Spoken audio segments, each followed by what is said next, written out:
President মার্কিন যুক্তরাষ্ট্রের নির্বাচনের আগে থেকে ট্রাম্পের মুখে সবচেয়ে বেশিবার শোনা অন্যতম দুটি শব্দ। বলেছিলেন নির্বাচনে জিতলে ডিপ স্টেটের শেষ দেখে ছাড়বেন তিনি। না, আমাদের মাথা ব্যথা ট্রাম্পের ডিপ স্টেট নিয়ে নয়, বরং আমাদের হাতে ডিপ স্টেট নিয়ে এমন কিছু তথ্য এসেছে যেগুলোর সাথে বাংলাদেশ ও বাংলাদেশের অনেকে সম্পর্কিত। আমাদের মাথা ব্যথা ওখানে। 10 ফেব্রুয়ারি ফাইন্যান্সিয়াল এক্সপ্রেসের এক খবরে বলা হয়েছে, ভারত, বাংলাদেশ ও অন্যান্য দেশকে অস্থিতিশীল করতে ইউএসএইড এর অনুদান ব্যবহার করেছিলেন জর্জ সোরস। রিপোর্টটিতে বলা হয়েছে, খোদ মার্কিন প্রেসিডেন্ট ডোনাল্ড ট্রাম্প এই মন্তব্য করেছেন। সে কারণে মার্কিন বৈদেশিক সহায়তার নজরদারিকে আরো বাড়ানো হয়েছে। ট্রাম্পের অভিযোগ, হাঙ্গেরিয়ান মার্কিন বিলিয়নিয়ার জর্জ সোরসের সংগঠন ওপেন সোসাইটি ফাউন্ডেশন হলো মূল নাটের গুরু। তার সাথে যোগ হয়েছিল 3টি প্রতিষ্ঠান। সেগুলো হলো বন্ধ হয়ে যাওয়া ইউএসএইড, ইন্টারন্যাশনাল রিপাবলিকান ইনস্টিটিউট বা IRI এবং ন্যাশনাল এন্ডোমেন্ট ফর ডেমোক্রেসি বা NED। এরই মধ্যে ডিপ স্টেটের ষড়যন্ত্র এবং এই ষড়যন্ত্রের একটি কেন্দ্র ছিল বাংলাদেশ। এমন অনেক তথ্য সামাজিক যোগাযোগ মাধ্যমে ভাইরাল হতে দেখেছি। এই তথ্যগুলো কি সঠিক নাকি বিশেষ গুজব গ্যাং এগুলো ছড়াচ্ছে? আমাদের অনুসন্ধান বলছে, ডিপ স্টেট নিয়ে বাংলাদেশ সম্পর্কিত যে আলোচনা, সেটিতে আগুনে ঘি ঢালা শুরু হয় আমেরিকান স্টেট ডিপার্টমেন্টের সাবেক কর্মকর্তা মাইক বেঞ্জের সাক্ষাৎকারের মধ্য দিয়ে। সাংবাদিক টকার কার্লসনকে একটি সাক্ষাৎকার দিয়েছিল মাইক বেঞ্জ এবং টকার কার্লসনের আলোচনাটি এরই মধ্যে ইলন মাস্ক তার এক্স অ্যাকাউন্টে শেয়ার করেছেন।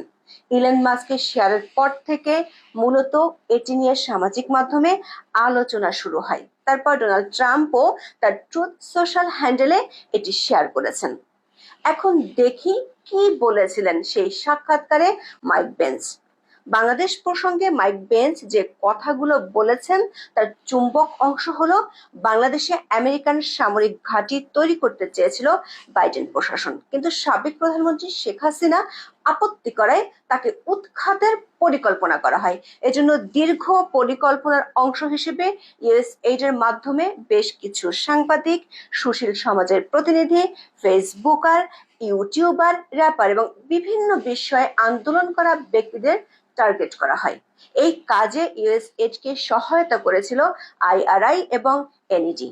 মাইক বেঞ্জের দাবি, শেখ হাসিনার সরকারের বিরুদ্ধে 2018 সালের পর থেকেও সক্রিয় ছিল ডিপ স্টেট। অবশ্য ডোনাল্ড ট্রাম্প তার এক্স হ্যান্ডেলে যে টুইট করেছেন তাতে বাংলাদেশের নাম না নিলেও একটি কথা বলেছেন, এই 3টি সংস্থা বিশ্বের বিভিন্ন দেশে রাজনৈতিক পট পরিবর্তনে টাকা ঢেলেছেন।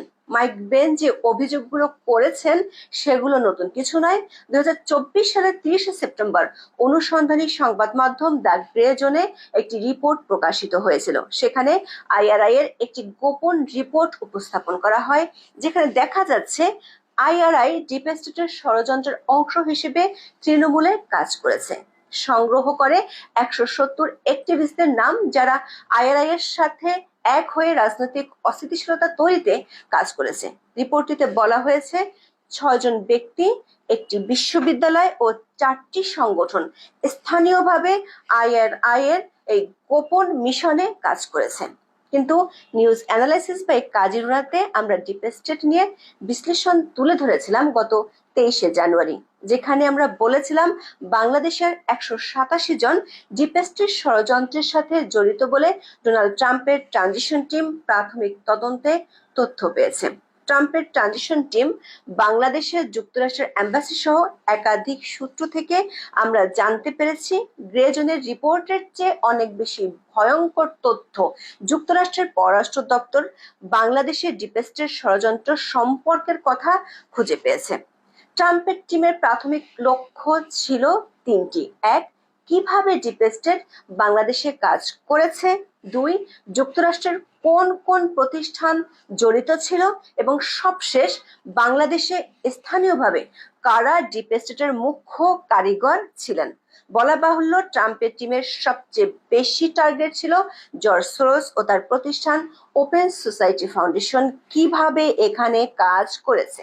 আমাদের অনুসন্ধান বলছে জর্জ সোরসের ওপেন সোসাইটি ফাউন্ডেশন বাংলাদেশে কাজ শুরু করে 2004 সাল থেকে, তবে মোটা অঙ্কের অর্থের অনুদান দেওয়া শুরু করে 2010 সালের পর থেকে। 2010 সালে ব্র্যাক বিশ্ববিদ্যালয়ে 3টি মাস্টার্স প্রোগ্রাম চালুতে সহায়তা করার মধ্য দিয়ে 2020 সালে সংস্থাটি বড় অঙ্কের অর্থ দেয় বিশ্ববিদ্যালয়টিকে।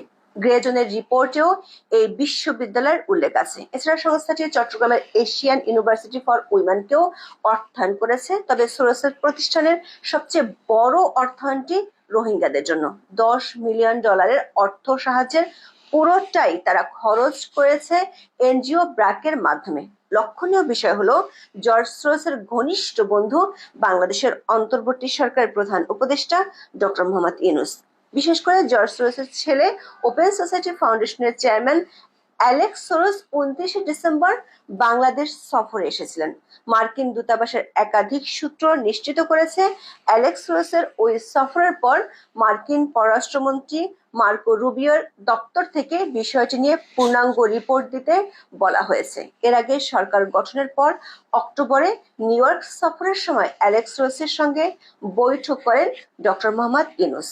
অ্যালেক্স সোরস 1 অক্টোবর এক এক্স বার্তায় বলেছিলেন ডক্টর ইউনূস তার বাবা জর্জ সোরস ও ওপেন ফাউন্ডেশনের পুরনো বন্ধু।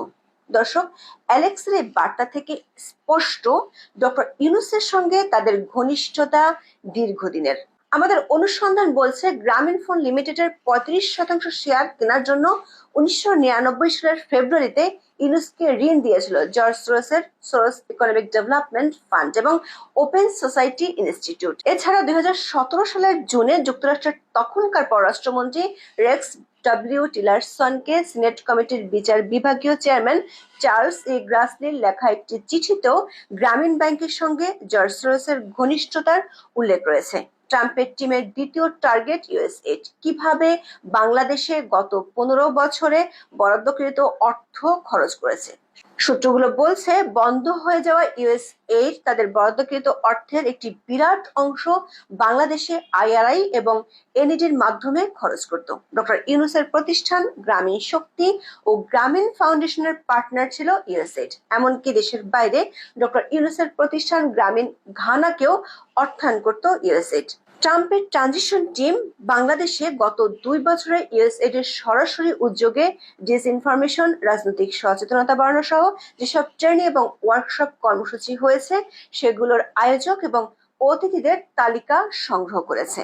আমরা জানতে পেরেছি ইউএসএইড বন্ধ করার পর ট্রাম্পের টিমের চোখ এবার আইআরআইএ এবং এনইডির দিকে। বিশেষ করে ডক্টর ইউনূস দায়িত্ব নেয়ার পর আইআরআই এর কর্মকর্তারা প্রধান উপদেষ্টা ডক্টর ইউনূসের সাথে বৈঠক করেন গত বছরের 21 নভেম্বর। এছাড়া যুক্তরাষ্ট্রের এই সংগঠনটি গত বছরের 8 সেপ্টেম্বর এবং 7 অক্টোবর বাংলাদেশের একই ঘরানার 2টি রাজনৈতিক দলের সাথে বৈঠক করেছিলেন।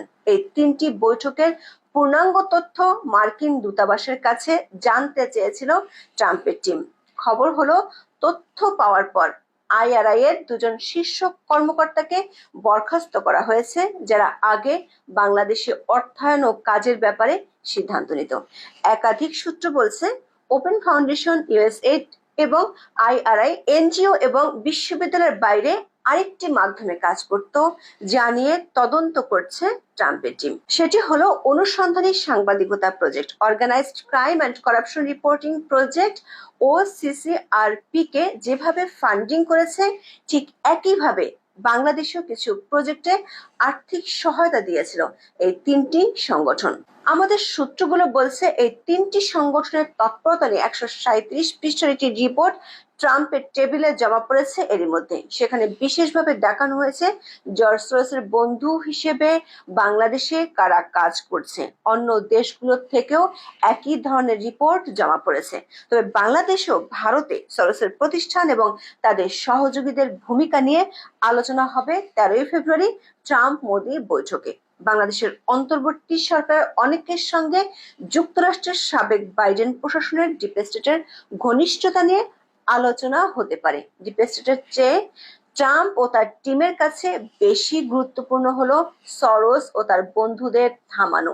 সেটি হলে বাংলাদেশের অন্তর্বর্তী সরকার যে সমস্যায় পড়বে সেটি বলার অপেক্ষা রাখে না। আন্তর্জাতিক বেশ কিছু বিশ্লেষক তাদের টুইট বার্তায় এরই মধ্যে আশঙ্কা করেছেন সরোসের সাথে সম্পর্ক বর্তমান অন্তর্বর্তী সরকারকে ভোগাতে পারে। এখন দেখার বিষয় ডক্টর মোহাম্মদ ইউনূসের সরকার মোদি ট্রাম্প বৈঠকের পর যে পরিস্থিতির মুখোমুখি